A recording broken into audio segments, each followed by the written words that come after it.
우리 주 예수 그리스도의 하나님 영광의 아버지, 주님의 크신 긍휼하심을 입고 주님의 나라와 영광으로 부름받은 존귀한 백성들이 우리 하나님 아버지께 경배와 감사와 찬양을 드리려고 우리의 자녀들과 함께 주님의 이름으로 하나님의 면전에 서 있습니다. 천하 만민을 불러 모으시는 하나님의 경륜을 이루시기 위해서 하나님의 아들을 왕으로 보내시고 우리를 왕의 나라와 백성 삼으시고 하나님을 아버지라 부르게 하셨사오니 감사를 드립니다. 오늘도 주님의 크신 사랑의 품 안에서 우리의 허물들이 고백되고 우리의 사랑들도 회복되게 주시옵고 우리를 위해서 고난을 받으시고 영광을 얻으신 주님의 상에서 함께 먹고 마시며 주님의 음성을 듣고 주님의 고난과 영광에 참여하는 교회를 복 주시옵소서.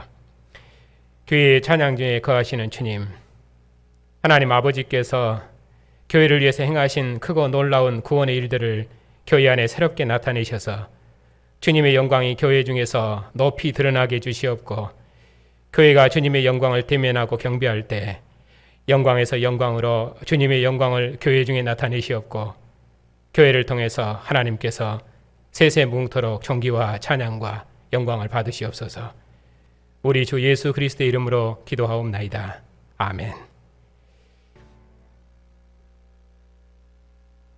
하나님의 말씀은 사도행전 15장입니다.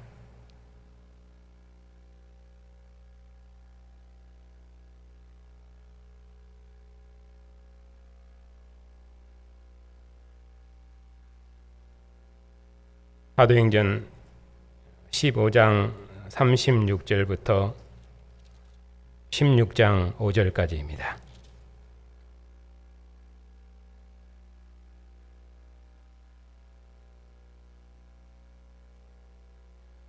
하나님의 말씀을 받들어 읽겠습니다.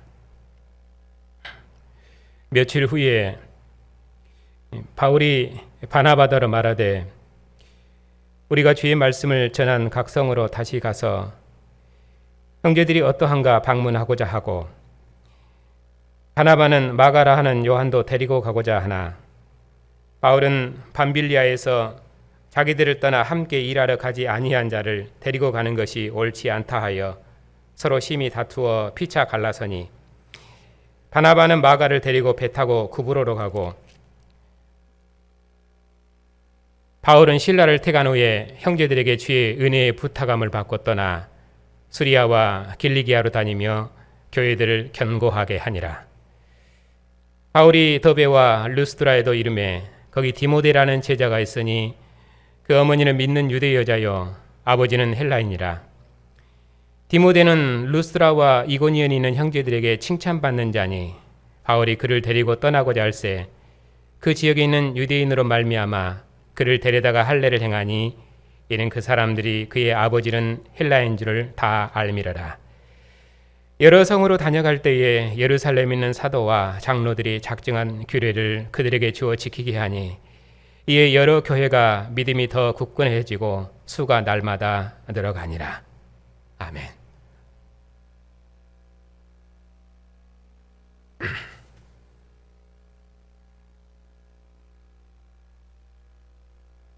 기도하겠습니다.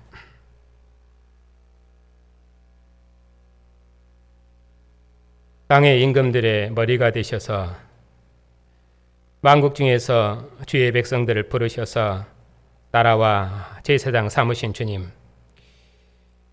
오늘 또 주님께서 택하시고 부르신 존귀한 백성들을 영광의 면전으로 모으시고 천하 만민 중에서 주의 백성들을 부르시고 나라 삼으시는 하나님의 구원의 큰 일을 다시 듣게 하시니 감사를 드립니다. 주의 성령께서 친히 말씀을 듣는 주의 백성들의 마음을 여시고 저들도 주님의 말씀 앞에 함께 아멘함으로 말씀에서 주시는 복과 생명을 누리게 하시고 이 복음의 말씀에서 하나님의 마지막 경륜을 듣고 천하 만민을 불러 모으시는 주님의 은혜의 일에 참여하는 영광을 누리게 해 주시옵소서. 주의 백성들을 위해서 종을 세우셨사오니 종의 입술에 지혜의 영으로 함께 하셔서 주님의 교회에 주님께서 행하신 구원의 큰 일을 선포하게 하시고 교회가 이 말씀에서 주님의 영광을 보게 하시고 이 말씀에서 하나님의 마지막 역사의 경륜을 알게 하시고 이 말씀으로 주님의 나라를 만국 중에 세우는 주님의 교회를 주께서 영원토록 복 주시옵소서. 우리 주 예수 그리스도의 이름으로 기도하옵나이다. 아멘.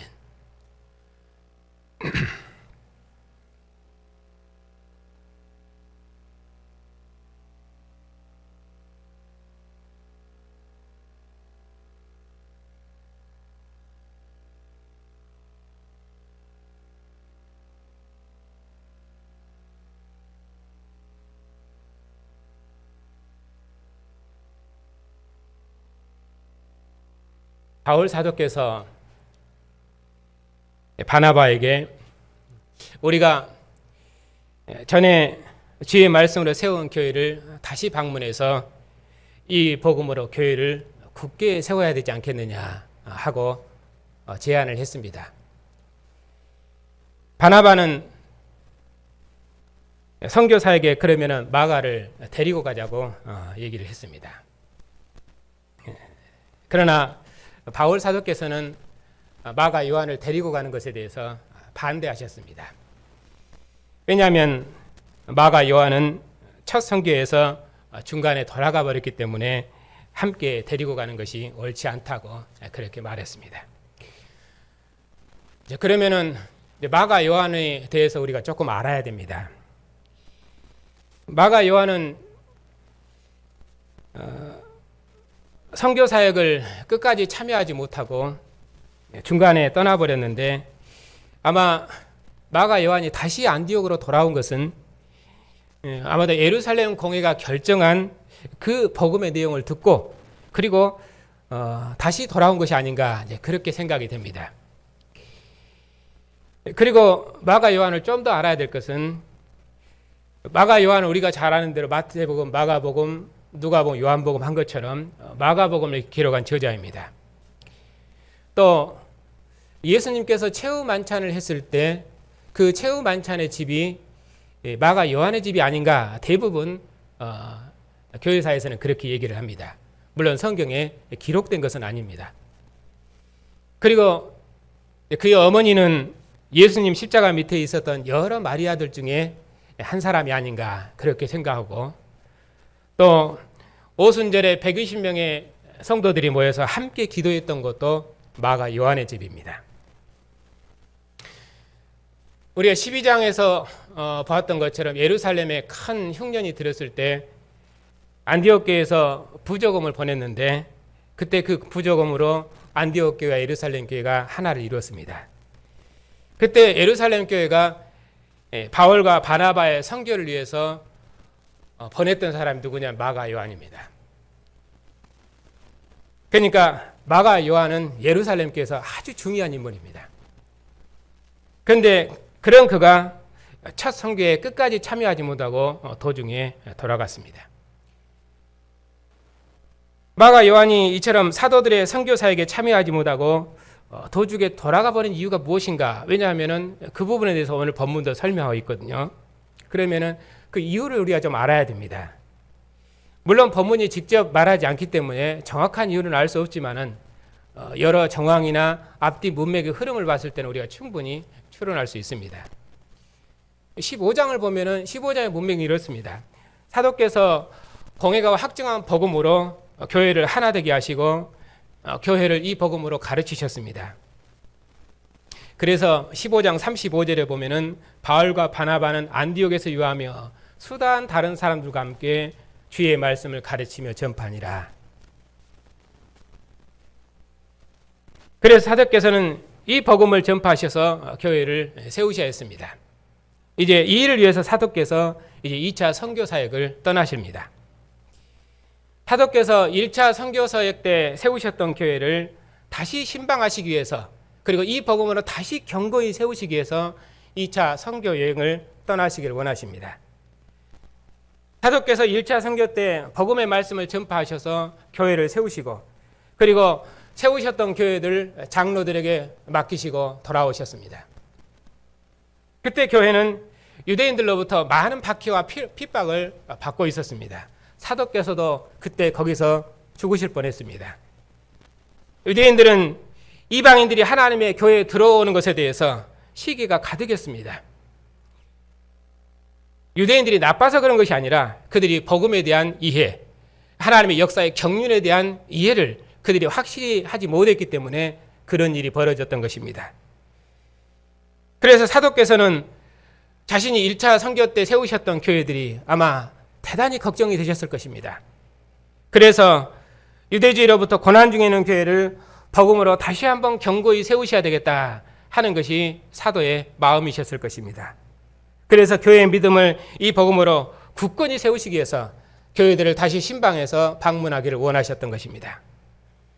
이제 사도께서는 예루살렘 공회가 확정한 이 복음으로 교회를 든든히 세우실 것입니다. 하나님께서 이방인도 이제는 깨끗하다고 받으셨고 또 유대인과 이방인을 차별하지 않고 받으셨기 때문에 유대인과 이방인을 이 복음으로 하나 되게 하셨기 때문에 다시는 유대주의가 교회를 해방하지 못하도록 교회를 사도의 복음으로 견고히 세워야 했습니다.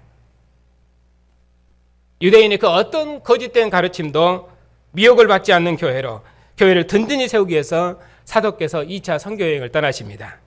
그 일에 마가 요한은 적임자가 아니라 그렇게 사도께서는 판단하셨을 것입니다.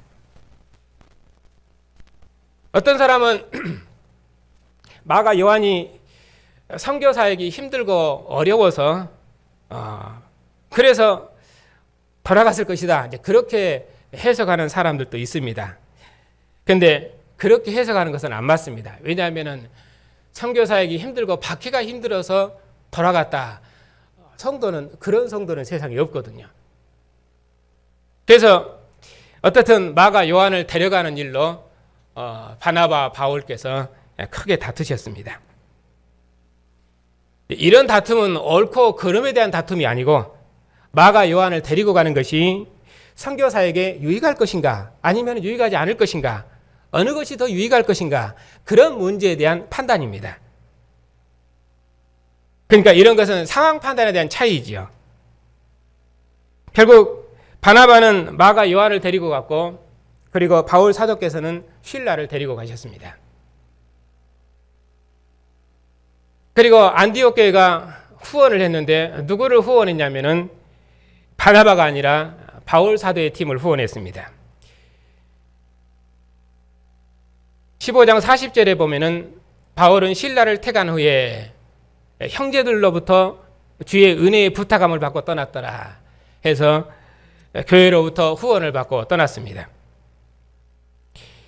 이것은 어느 팀이 옳으냐 그르냐 하는 그런 문제가 아니라 선교적인 상황에서 바울은 실라를 택했고 또 교회도 그런 선교적인 상황 때문에 바나바의 팀이 아니라 바울의 팀을 택한 것입니다. 이때부터는 예루살렘 교회는 사도 바울의 관계와 아주 약해집니다. 예루살렘 교회는 사도의 교회가 출발한 모교회였습니다. 하지만 땅끝까지 복음을 전파하는 일은 예루살렘 교회가 아니라 안디옥 교회가 모교회입니다.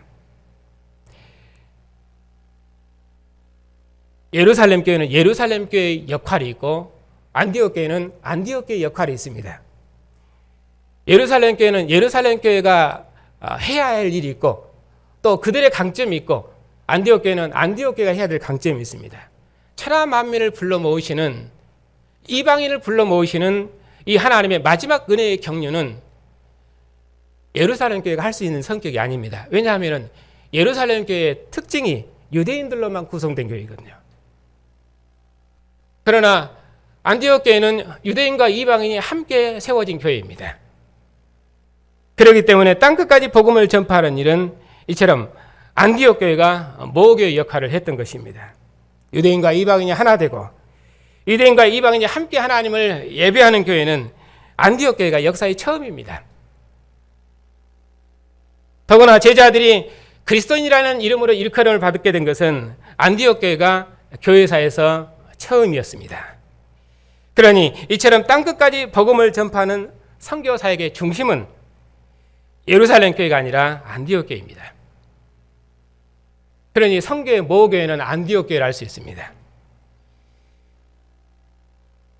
저도 간절한 소망이 이 고속사 복음으로 온 세상을 구원하는 일에 우리 교회가 안디옥 교회처럼 모교회가 되었으면 하는 것이 제 바람입니다. 이처럼 크고 위대하고 역사적인 일에 우리 교회가 그 모든 차이를 극복하고 그렇게 해서 만민을 구원하는 이 구원의 일, 더구나 이 구속사 복음으로 유대화된 그리스도의 교회와 그리고 아직 하나님의 교회에 들어오지 않는 모든 이방인을 구원하는 그런 모교회, 그런 성교적인 역할을 하는 그런 모교회가 되었으면 하는 것이 제 소망입니다. 어떻든 복음의 토대가 놓인 후부터는 바울 사도께서는 바나바와 결별하셨습니다. 그렇게 함으로 이제 바울 사도께서는 예루살렘과 관계된 그 모든 것들은 하나하나 다 끊어갑니다. 바나바가 나쁘다 그 말이 아니라 이것은 선교적인 상황 때문에 예루살렘과의 관계된 그 모든 것들을 하나씩 하나씩 정리해가는 것입니다. 왜냐하면 이제 만민을 구원하는 이 일의 중심은 예루살렘 교회가 아니라 이제는 안디옥 교회가 할 것입니다. 바나바도 바나바도 예루살렘 교회가 보낸 사람이거든요. 그러면은 왜 사도께서는 실라를 택하셨을까? 우리가 충분히 생각해 볼 수 있지요. 예루살렘 공회는 자신들이 결정한 내용을 안디옥 교회에 전달해야만 했습니다.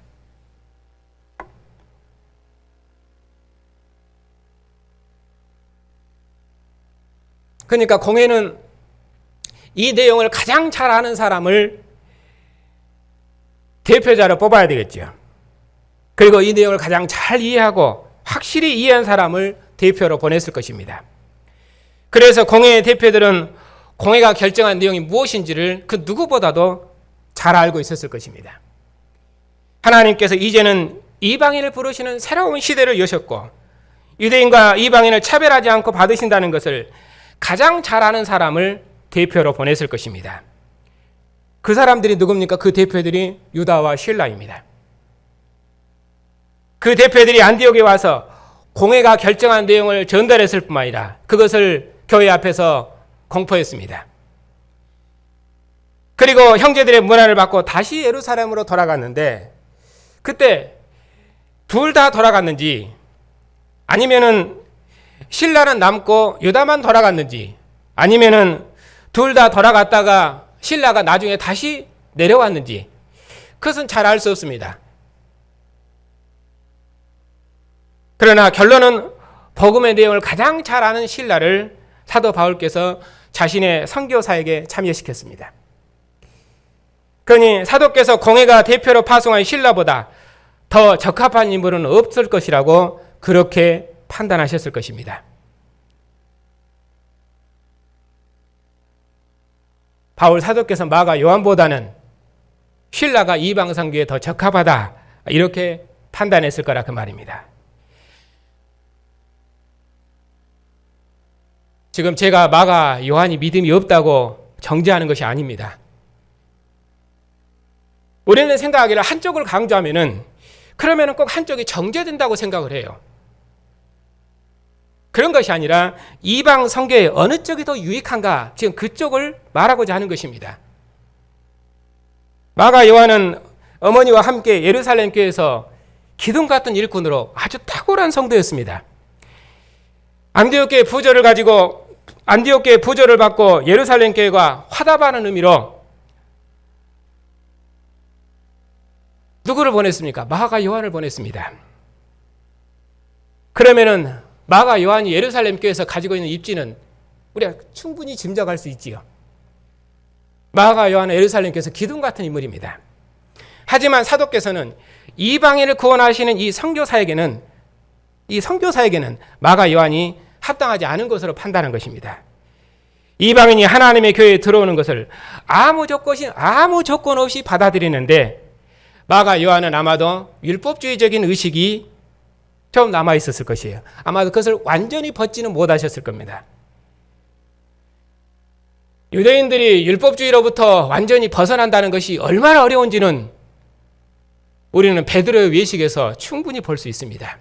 그건 장사가 없어요.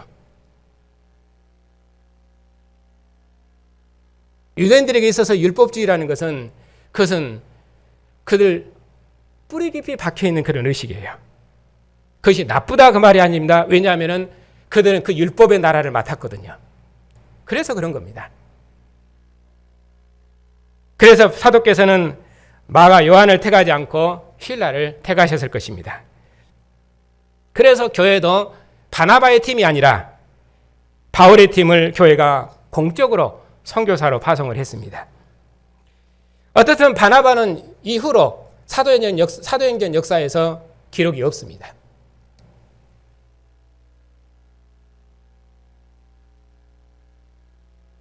지금 어떻게 예루살렘에서 시작된 복음이 안디옥 교회를 통해서 그리고 땅끝까지 전파되는가? 로마에서 땅끝은 어디입니까? 로마 황궁이죠. 그래서 사도 바울의 이 선교의 그 모든 사역의 그 여정들은 전부 로마 황제, 이 로마로 가는 거 거기다 초점을 맞춰져 있어요. 그리고 거기서 끝납니다. 물론 사도의 선교 사역, 바울 사도의 선교 사역이 로마로 끝나는 건 아니잖아요. 거기서 로마에서는 그 부분까지 나오지는 않지요. 거기서 사도께서 다시 해방이 되고 또 복음을 전파하시다가 다시 옥에 갇히십니다. 그리고 결국은 옥에서 돌아가십니다. 그러나 사도행전은 하나님 나라 복음이 예루살렘에서 시작된 복음이 어떻게 안디옥 교회를 통해서 땅끝까지 로마까지 정복해 나가는가? 로마를 정복하면은 세계를 정복한 것이거든요. 이러한 선교 문맥 때문에 지금 사도 바울의 생애 여정도 거기까지만 기록을 하는 것입니다. 그러니까 바나바의 기록 역사도 여기서 끝나는 것이 바로 그런 흐름 때문입니다. 이제 예루살렘은 여기서 끝난 것입니다. 그리고 누가 이 선교 사역의 중심을 이루느냐? 안디옥 교회가입니다. 왜? 모든 이방인을 불러 모으시는 이런 하나님의 마지막 경영을 이제 안디옥 교회를 통해서 이루어 가시기 때문입니다. 그 일에 사도 바울을 하나님께서 부르신 것이죠. 이제 바울 사도께서는 이 복음을 들고 가셔서 길리기아로 다니면서 교회를 복음으로 경고케 하셨습니다. 그리고 이때 바울의 선교 사역에 동참한 사람이 있습니다. 바울이 택한 실라, 우리는 먼저 보았지요. 그리고 16장에 보면은 바울이 데비아 루스드로 가서 그가 얻은 제자가 있는데 가 디모데입니다. 그리고 빌립보에 가서 처음 사도 바울을 영접한 사람이 누굽니까? 루디아입니다. 그리고 고린도에 가서는 또 누가 영접합니까? 아굴라와 브리스 부부가 사도 바울 영접합니다. 이들은 그리스도의 이름을 위해서 바울의 선교 사역에 동참한 믿음의 동지들입니다. 빌립보서에 보면은 에바브라디도는 죽기에 이르러도 자기 목숨도 돌보지 않고 바울의 선교 사역에 동참한 전사로 칭송합니다. 바울 사도께서 이런 믿음의 동지들과 함께하고 또 생명을 함께한 군사된다들이 사도 바울에게 있었기 때문에 사도 바울께서는 그의 사역에 천군만마를 얻었습니다. 거기에 사도를 파송한 안디옥 교회가 항상 기도하고 있죠. 또 사도의 사역에 주의 성령께서 함께 하시죠. 또 사도의 선교 사역에 이처럼 많은 후원자들이 있지요. 그러니 사도께서는 기꺼이 로마까지 가실 수 있습니다. 이처럼 안디옥 교회가 후원하고 또 많은 사람이 바울의 선교 사역에 동참했기 때문에 사도께서는 복음을 더욱 힘있게 전파할 수 있었고 또 교회는 사도의 복음으로 더욱 견고하게 되었던 것입니다. 이것이 사도의 2차 선교 사역의 도입부가 말하는 내용입니다. 그래서 2차 선교 사역이 어떤 특징을 가지고 있는가 그걸 먼저 설명해 주고 있어요. 강조점은 공회가 확정한 복음으로 바울 사도께서 선교 사역을 떠났고 그리고 교회는 이 복음에 견고하게 섰고 유대인과 이방인이 하나 된 교회가 설립되었고 그리고 이 복음을 전파하는 일에 아무런 장애도 없었고 그런 의미로 교회는 든든히 서갔고 교회는 부흥하고 부흥했습니다. 많은 수가 불어났습니다.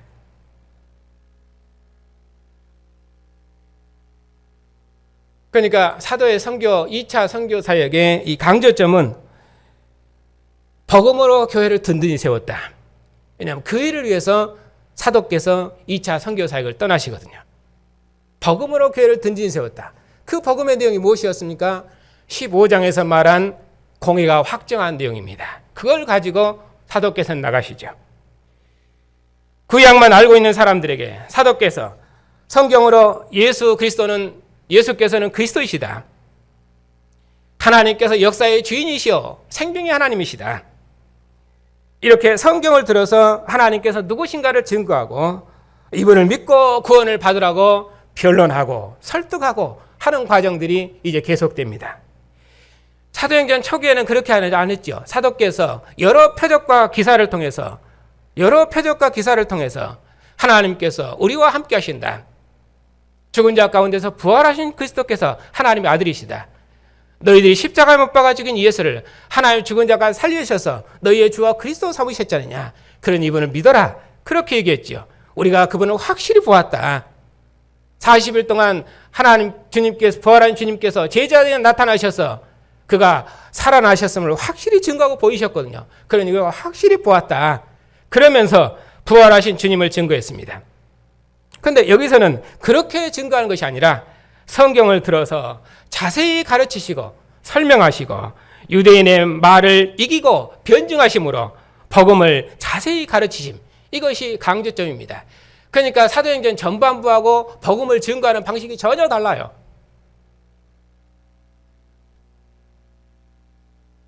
예루살렘 공회가 작성한 문서를 교회에 직접 준다든지 4절에 보니까 그러잖아요.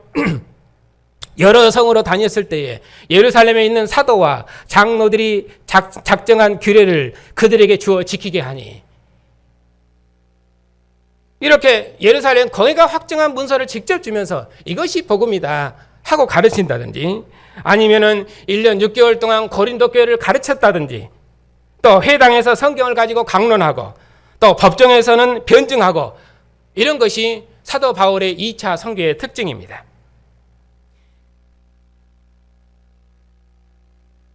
사도행전에서도 사도행전 전반부와 후반부가 이렇게 복음을 증거하는 방식이 다릅니다. 더구나 사도시대와 교회시대는 확연히 다르죠. 사도시대 때는 여러 표적과 기사로 교회를 토대를 놓았다면 이제 그 복음의 토대가 놓아져서 교회가 세워졌으면 그러면 지금 교회 시대는 그런 방식으로 교회를 세우지 않지요. 이제는 사도의 가르침으로 교회를 든든히 세우는 것입니다.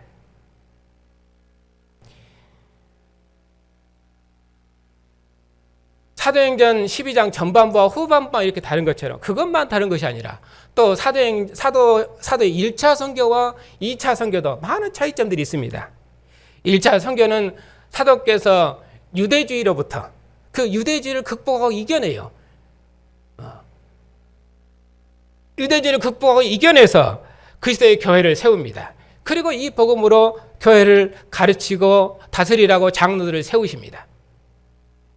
그런데 2차 선교는 이렇게 세워진 교회를 다시 한번 예루살렘 공회가 확정한 복음으로 교회를 더욱더 든든히 세우시기 위해서 사도께서 다시 한번 신방을 가십니다. 그런 목적으로 사도께서 방문하시는데 그것이 2차 선교 여행의 도입부입니다. 그러니까 2차 선교는 이 복음의 가르침이 강조되어 있습니다. 이런 흐름을 따라서 로마서 끝부분까지 쭉 이어집니다. 사도께서 로마에 압송되셨을 때도 사도께서 아침부터 저녁까지 강론하시고 하나님 나라 주 예수 그리스도를 거침없이 전파하셨다 하는 말로 사도행전이 끝맺고 있습니다.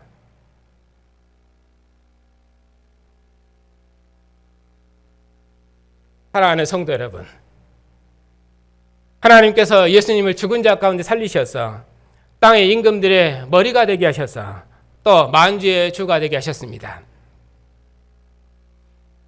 바울 사도께서 빌립보에서 억울하게 고발을 당하시고 고초를 겪으시고 옥에 갇히셨지만은 하나님께서 세상 왕의 통치자를 통해서 사도께서는 죄가 없으시다고 공인을 받게 했고 그리고 하나님의 종으로서 당당하게 옥에서 나오게 하셨습니다.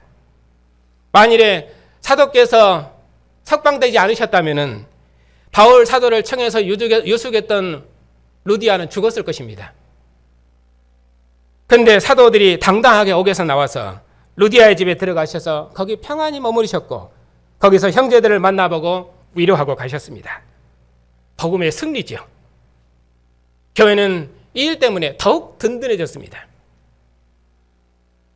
사도행전 18장에 보면은 사도께서 고린도에서 설교하실 때도 하나님께서는 세상 나라의 통치자를 통해서 유대인들의 박해로부터 사도를 구원하셨습니다. 만일에 로마 정권이 아니었다면 바울 사도께서는 유대인들의 손에 죽으셨을 것입니다. 이처럼 주님께서는 땅의 임금들의 머리로서 하늘의 왕으로서 천하 만민을 그의 나라로 불러들이시도록까지 세상 나라의 왕들을 통해서 그의 종들과 그의 교회를 지키십니다. 나중에 바울 사도께서는 땅끝까지 복음을 전파하시다가 유대인들의 고발로 아그리빠 왕 앞에 서게 됩니다. 거기서 사도 바울께서 아그리빠 왕 앞에서 변론을 하시죠. 그때 사도께서 아그리빠 왕에게 뭐라고 말씀하십니까?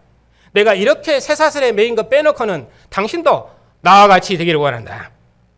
당신도 나와 같이 이 주님을 왕으로 섬기길 원한다. 그렇게 복음을 전파하셨습니다. 세상 왕이 바울을 보니까 유대인들이 말한 대로 이 사람은 백성들을 선동해서 국가를 무너뜨릴 반란자가 아니에요. 죄가 없습니다. 그래서 풀어주려고 했습니다. 그런데 사도 바울께서 이미 상소를 했어요. 나는 이렇게 할 수는 없다. 사도 바울께서는 아예 재판받기로 작정한 사람 같습니다. 그렇게 해서 대법원까지 가게 되죠. 그래서 로마로 갑니다. 이런 모든 역사적인 과정은 사도행전의 문맥 때문에 그래요. 성경 문맥. 사도 바울께서는 로마의 황실에 들어가야 됩니다. 거기서 복음을 전파하셔야 됩니다. 그렇게 해서 로마를 정복해야 됩니다. 그래서 죽은 자 가운데서 부활하신 주님께서 천하 만민의 왕이시다. 모든 왕들 중에 왕이시다. 하는 것을 나타내기를 원하셨습니다. 그것이 바울에게 주신 사명이에요. 그래서 아그리파 왕은 사도를 석방하려고 했지만 사도께서는 아니라고 나는 대법원까지 가겠다고 그래서 로마로 올라가십니다. 죽을 줄 알면서도. 사도께서 세상의 중심지인 로마에까지 들어가셔서 그것도 가이사 앞에서 복음을 전파하셨으니 이제 복음은 땅끝까지 전파된 것입니다. 예루살렘에서 시작된 복음은 땅끝 로마에 있는 황궁에까지 전파됐습니다. 그래서 만국 백성에게 복음을 전파해서 천하 만민을 구원해냈습니다. 이제는 천하 만민을 불러 모으시는 새로운 시대와 새로운 나라를 가져오셨고 이 나라의 왕이 죽은 자 가운데서 부활하신 그리스도이시다 하는 것이 사도행전의 복음입니다. 사도께서 아침부터 저녁까지 복음을 강론하며 하나님 나라를 증언하셨습니다. 예수께서 세상 모든 나라들과 왕들 중에 왕이시라고 전파하셨습니다. 그래서 사도행전 마지막 28장 31절 맨 끝에 보면은 사도께서 하나님 나라를 전파하며 주 예수 그리스도에 관한 모든 것을 담대하게 거침없이 가르치시더라. 누구도 사도의 증언을 막을 자가 없습니다.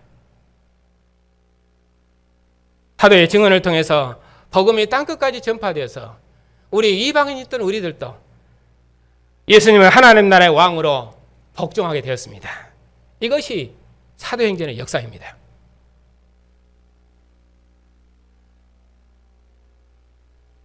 그러면 이제 이 본문을 우리가 어떻게 읽을 것인가 하는 것입니다.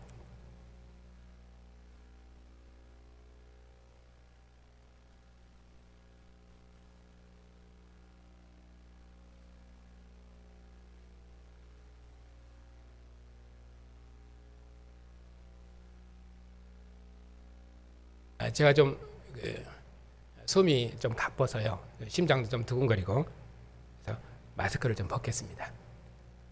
이해해 주시기 바랍니다.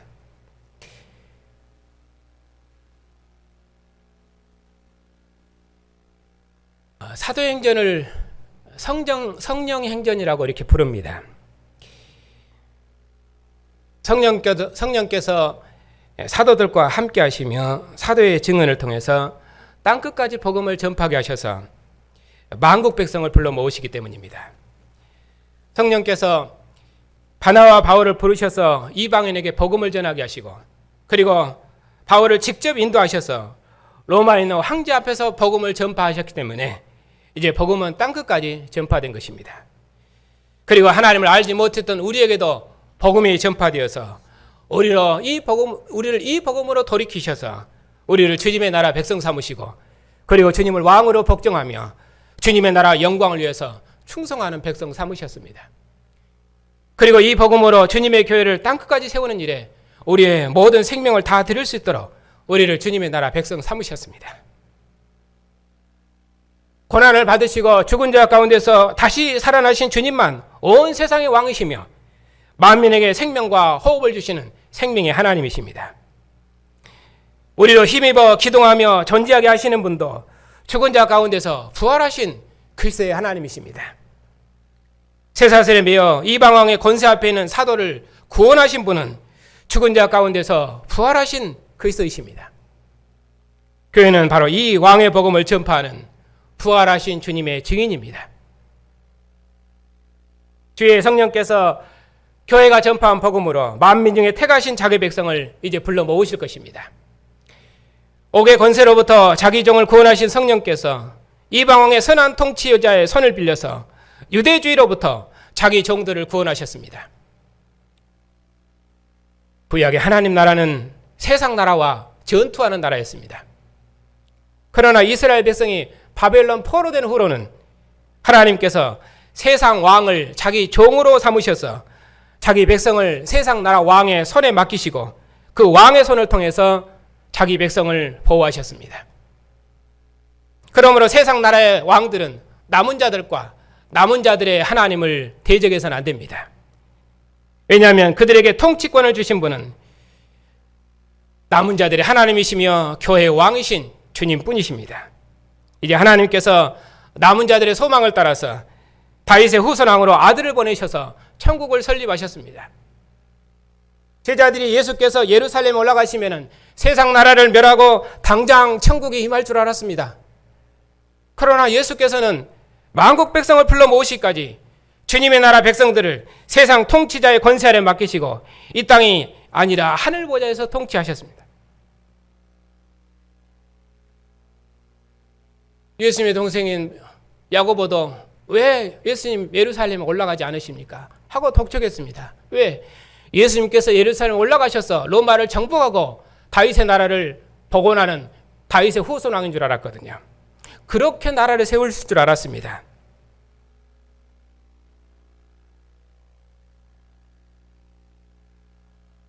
그런데 예수께서는 그렇게 하지 않으셨습니다. 주님께서는 하늘 왕권을 가지고 이 땅에 다시 오시기까지 교회를 주님의 통치권을 대행하는 권세 있는 백성 삼으셨습니다. 죽은 자 가운데서 부활하신 주님만 하늘의 왕이시며 모든 왕들과 권세들이 복종할 만왕의 왕이시라고 증언하는 복음의 증인 삼으셨습니다.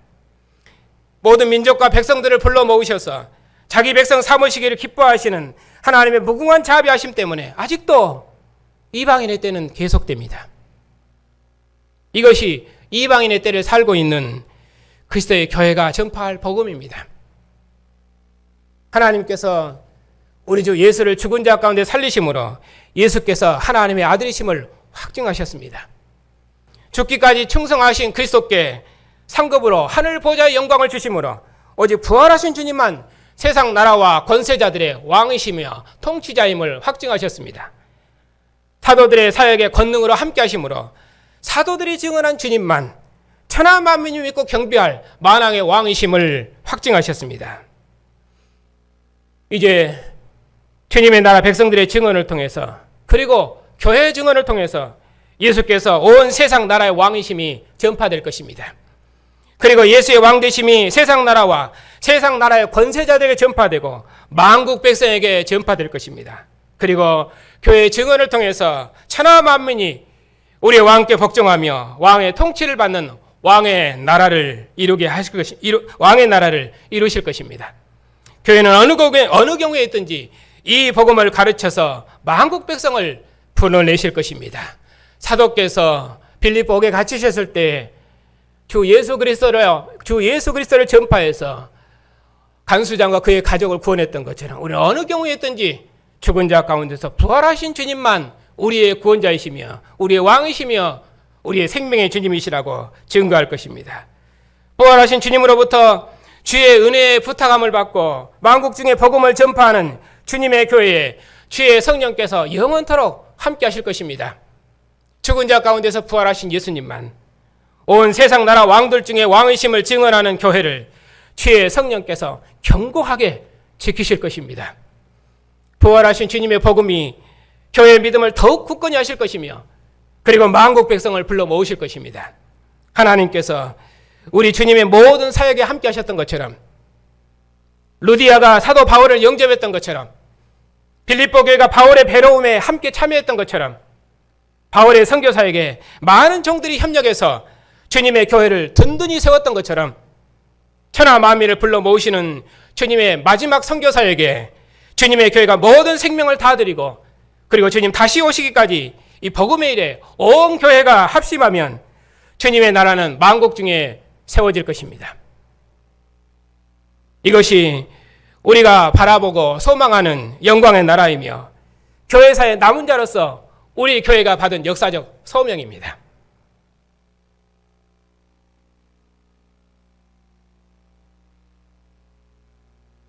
저는 이것이 우리 교회의 역사적 책무라고 믿습니다. 오늘도 주님께서 주의 백성들을 언약의 상으로 부르셨습니다. 주님께서 말씀하셨습니다. 내 피와 내 살을 먹어라. 내 살을 먹고 내 피를 마시는 자는 내 안에 거하고 나도 그 안에 거하나니, 살아계신 아버지께서 나를 보내심에 내가 아버지로 말미암아 사는 것처럼 나를 먹는 자는 나로 인하여 살리라.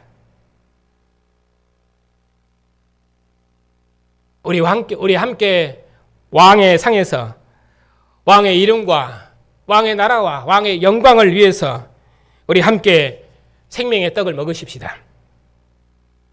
주님께서 죽음을 통해서 얻으신 왕의 백성들을 자신의 피와 살로 진설하신 언약의 상으로 부르셨으니 우리 함께 주님께서 주신 잔을 드십시다. 그리하여 모든 권세들의 왕이신 주님의 통치를 만국 중에 이루어내십시다. 모든 권세들은 주님 앞에 복종해서 구원을 얻으라고, 모든 왕조는 주님의 통치를 받고 구원을 받으라고, 이 복음을 전파하여 주님의 통치를 이 땅에 이루어내십시다. 우리가 가르치고 전파한 이 복음이 교회를 든든히 세울 것이며, 그리고 주님의 나라는 승리하고 승리해서 로마 황제뿐만 아니라 온 세상 나라의 왕들을 복종케 하실 것입니다. 그리고 결국 만국 백성을 주님의 나라로 불러 모으실 것입니다. 이 우주적인 승리의 왕국을 소망하는 주님의 교회 위에, 그리고 주님의 복음을 힘있게 전파하는 여러분들에게 주님의 은혜가 함께 하시기를 축복합니다.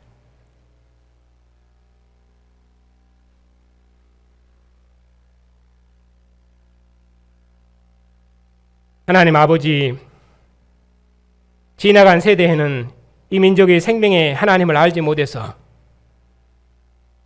어둠의 백성으로 살았었는데, 그런 우리에게 복음의 빛을 비추셔서 이제는 우리로 헛된 일을 버리고 살아계신 하나님을 생명의 아버지로 섬기며 죽은 자 가운데서 부활하신 주님을 모든 권세들의 왕으로 복종하며 주님께서 사도들을 통해 세우신 교회와 주님의 나라를 위해서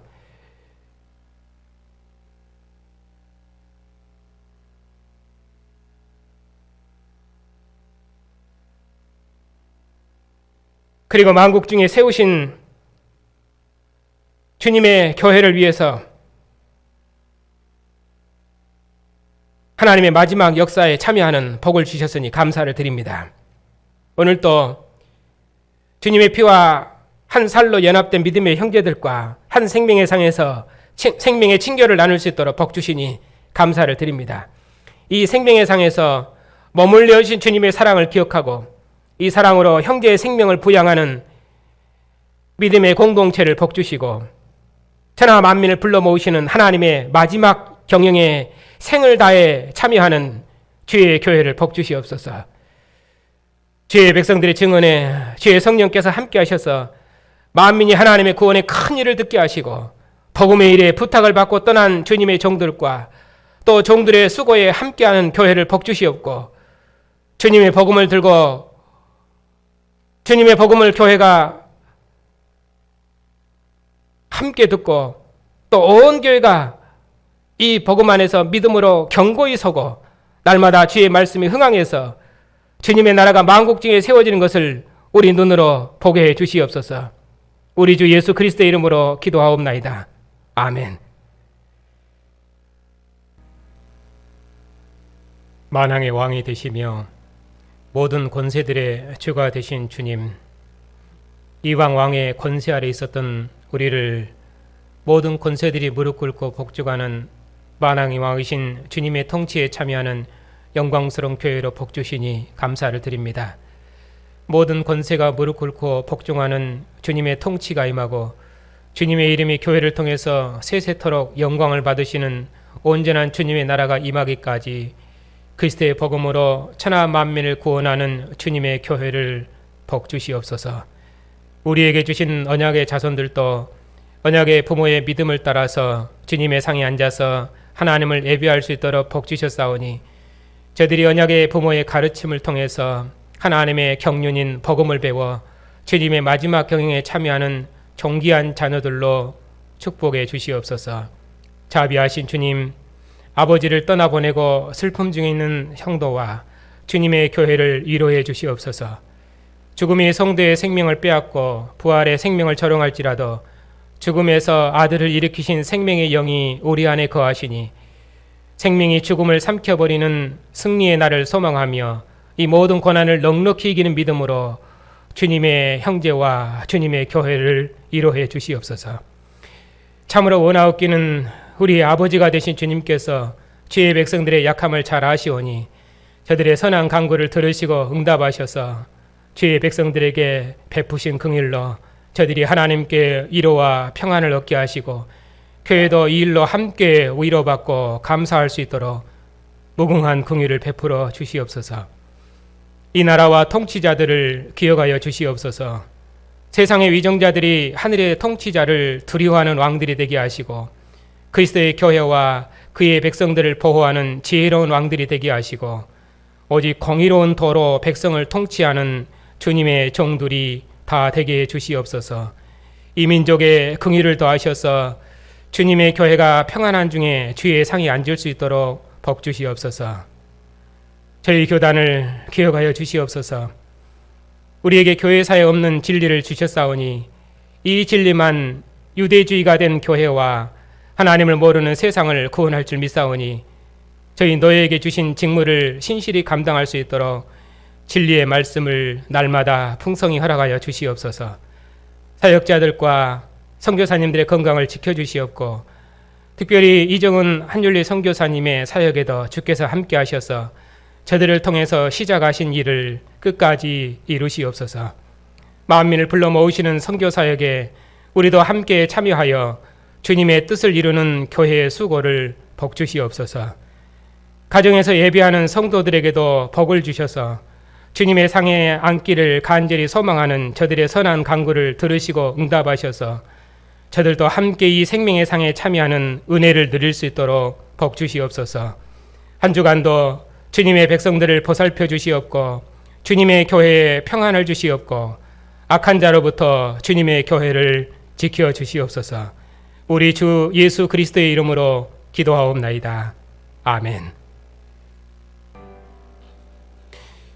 천하 만민의 왕이신 우리 주 예수 그리스도의 은혜와 그리스도께 하늘 보좌의 영광을 주신 하나님의 사랑과 교회를 돌보시는 성령의 인도하심과 교통하심이 땅끝까지 복음을 전파하는 주님의 교회 위에 그리고 주님의 상에 앉기를 소망하는 주님의 백성들 위에 이제와 영원까지 함께 하시기를 축원하옵나이다.